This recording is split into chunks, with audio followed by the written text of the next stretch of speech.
ಅಲ್ಲಿ ಅಷ್ಟೇನು ಮಳೆ ಬರ್ತದೆ ಹೋಗ್ಬೋದು. ಅಡಿ ಪ್ರೆಷರ್ ಇಲ್ಲ, ತೋರುದಿಲ್ಲ. ಮೇನ್ ಕಣ್ಣಿಗೆ ಏನ್ ತೋರುದಿಲ್ಲ, ಪ್ರೆಷರ್ ಕಲಿಸಿಲ್ಲ. ಸೊ ವೀಕ್ಷಕರೇ, ನೀವೀಗ ಏನ್ ನೋಡ್ತಾ ಇದ್ರೆ ಇವರೇ ಅರ್ಜುನ್ ಓಡಿಸಿದಂತ ಒಂದು ಲಾರಿಯ ಮಾಲೀಕರು. ಸೊ ಇವರು ಕೂಡ ಈ ಒಂದು ಕಾರ್ಯಾಚರಣೆ ಶುರುವಾದಾಗಲಿಂದ ಇವರು ಕೂಡ ಜೊತೆಲೇ ಇದ್ದಾರೆ. ಈಗ ನೀರಿನಲ್ಲಿ ಏನಾದ್ರು ಲಾರಿಯ ಒಂದು ಪಾರ್ಟ್ಗಳು ಸಿಕ್ಕಿದ್ರೆ ಸೊ ಇವರೇ ಅದನ್ನ ಕನ್ಫರ್ಮ್ ಮಾಡ್ತಾ ಇರೋದು. ಸೊ ಆ ಒಂದು ಲಾರಿದ ಅಥವಾ ಬೇರೆ ಯಾವ್ದಾದ್ರು ಪಾರ್ಟ್ ಅಂತ.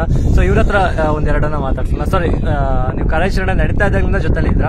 ಸೊ ಏನ್ ಹೇಳ್ತೀರಾ ಸರ್ ಇವತ್ತಿನ ಒಂದು ಕಾರ್ಯಾಚರಣೆ ಬಗ್ಗೆ? ಈಗ ನಮಗೆ ಈಗ ಅಷ್ಟೇ ಕ್ರೈನ್ ಬಂದಿದ್ದು. ಈಗ ಕ್ರೈನ್ ಅಲ್ಲಿ ಮರ ಎಲ್ಲ ಎಪ್ಸಿ ಮೇಲೆ ತಗೊಂಡ್ ಬರ್ಬೇಕು. ಎಪ್ಸ ಟೈಮಲ್ಲಿ ಕೆಳಗಡೆ ಯಾವ್ದಾದ್ರು ಗೋಡಿ ಅಂತ ಏನಾದ್ರು ಇದ್ರೂ ಹೊರಗಡೆ ಬರುತ್ತೆ. ಆಮೇಲೆ ನಮ್ಗೆ ಗಾಡಿ ಎಲ್ಲಿದೆ ಅಲ್ಲಿ ತನಕ ಹೋಗ್ಲಿಕ್ಕೆ ಆಗತ್ತೆ. ನೀರೊಂದ್ ಸ್ವಲ್ಪ ತೊಂದರೆ ಇದೆ. ನೀರು ಪೂರ್ತಿ ಕಲರ್ ಚೇಂಜ್ ಆಗಿದೆ, 0 ವಿಸಿಬಿಲಿಟಿ ಇದೆ. ಆಮೇಲೆ ಈಶ್ವರನಿಗೆ ತೊಂದರೆನೂ ಆಗ್ತಾ ಇರ್ಬೋದು ಹೆಂಗಾದ್ರು. ಮತ್ತೆ ನೀರು ಒಳ್ಳೆ ಕೋಲ್ಡ್ ಆಗಿದೆ. ನೀರು ಆ ಕೋಲ್ಡ್ ಅಲ್ಲಿ ಅವ್ರು ನಿಲ್ಲೋದು ಅಂದ್ರೆ ಭಾರಿ ಕಷ್ಟ. ನಮ್ ಕೇರಳದಲ್ಲಿ ಅವರನ್ನ ಹೇಳ್ತಾ ಇರೋದು ಬಾಹುಬಲಿ ಅಂತೇಳಿ. ಈಶ್ವರ ಮಲ್ಪೆ ಬಾಹುಬಲಿ ಅಂತಾರೆ. ಹಂಗೆ ಫುಲ್ ಫೇಮಸ್ ಆಗ್ಬಿಟ್ಟಿದ್ದಾರೆ ಅವರು. ಈಗ ಎಲ್ಲ ನಂಬಿಕೆ ಅವ್ರ ಮೇಲೆ ಇಟ್ಟಿದ್ವಿ. ತೆಗೆದುಕೊಡ್ತಾರೆ, ಅರ್ಜುನಿಗೆ ತೆಗೆದುಕೊಡ್ತಾರೆ. ಮತ್ತೆ 2 ಜನ ಬೇರೆ ಇದ್ದಾರೆ. ಈ ಮರ ತೆಗಿಯೋ ಟೈಮಲ್ಲಿ ನನ್ನ ಅನುಮಾನ ಅವ್ರಿಗೂ ಸಿಗಕ್ಕೆ ಚಾನ್ಸ್ ಇದೆ. ಹೌದೌದು. ಈಗ ಅದೇ ಒಂದು ಕಾರಣಕ್ಕೆ ಸೊ ಅವರಿಬ್ರು ಮರದಡಿಲಿ ಇರ್ಬೋದು ಅನ್ನೋ ಒಂದು ಸಂಶಯ. 3 ಜನಗೂ ನಾವು ತಗೊಂಡೇ ಇಲ್ಲಿಂದ ಹೋಗ್ತೀವಿ. ಹೌದು ಸರ್. ಈಗ ಈ ಲಾರಿ ಹೇಗೆ ಯಾವ ಪರಿಸ್ಥಿತಿಯಲ್ಲಿ ಇರ್ಬೋದು? ಯಾಕಂದ್ರೆ ಹಿಂದೆ ಬೆಂಜ್ ನಮ್ ಲಾರಿಗೆ ಜಾಸ್ತಿ ಪೆಟ್ಟು ಬಿದ್ದಿಲ್ಲ ಅಂತೇಳಿ ಒಂದು ಅನುಮಾನ. ಯಾಕಂದ್ರೆ ಈಗ ಸಿಕ್ಕಿದ ಪಾರ್ಟ್ಸ್ ಎಲ್ಲ ಪೂರ್ತಿ ಬೇರೆ ಗಾಡಿದು.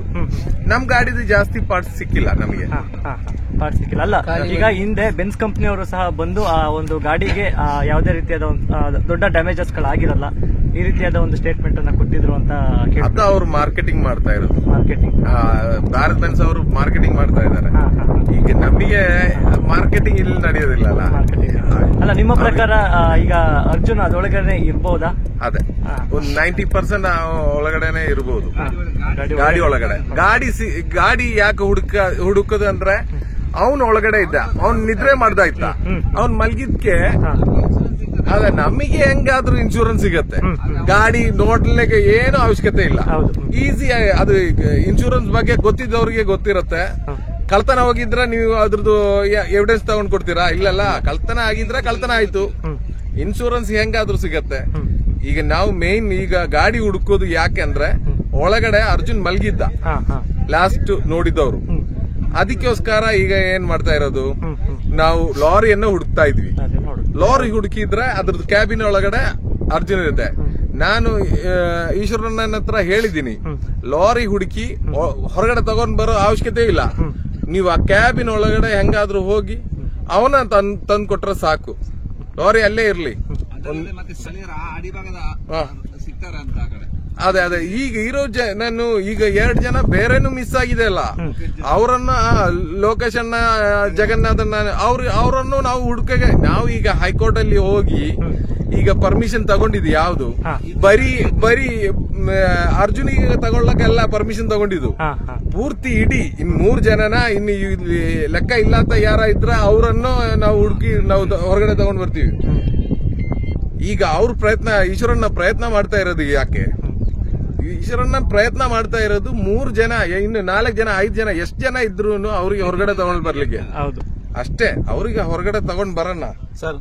ನಾವು ಹೇಳೋದು ಈಗ ಈಶ್ವರನ ಅಭಿಮಾನಿಗಳು ಕೇರಳದವರು ಕೂಡ ಈಗ ಅವರ ಚಾನಲ್ ಅನ್ನ ಸಬ್ಸ್ಕ್ರೈಬ್ ಮಾಡಿದ್ದಾರೆ. ನಿಮ್ಮ ಮಲಯಾಳಂನಲ್ಲಿ ನಿಮ್ಮ ಊರಿನವರಿಗೆ ಒಂದು 2 ಮಾಹಿತಿಯನ್ನ ನೀಡಬೇಕು. ಈಗ ಯಾವ ರೀತಿ ಕೆಲಸ ಆಗ್ತಾ ಇದೆ ಇಲ್ಲ ಅನ್ನೋದಾಗಿ ನಿಮ್ಮ മലയാളം ಅಲ್ಲಿ ಒಂದು ಹೇಳಿ. മലയാളക്കാരോട് പറയാനുള്ളത്, ഈ മനുഷ്യന് ഇപ്പം ഇവിടെ വന്നിട്ട് കഷ്ടപ്പെടുകയാണ്. ഓരോ ടീമും ഫുൾ ടീം ചോറ് ഭക്ഷണങ്ങൾ താമസം ഒക്കെ ബുദ്ധിമുട്ട് തന്നെയാണ്. ഈ ബുദ്ധിമുട്ടും ഈ വെള്ളത്തിന്റെ തണുപ്പ് ഭയങ്കര തണുപ്പാണ് വെള്ളത്തിന്. അടിയിൽ മരങ്ങളുണ്ട്, ഡേഞ്ചറാണ്, ജീവൻ പോവും. എന്നിട്ടും പണിയെടുക്കുകയാണ്. പണിയെടുക്കുമ്പോ ഇവിടെ ഇപ്പം പല ആൾക്കാരും വണ്ടിന്റെ മുകളിലാണെന്ന് വിചാരിക്കാണ്. വണ്ടിന്റെ അടിയിൽ ഉള്ളില് അർജുൻ ഉണ്ടാവും.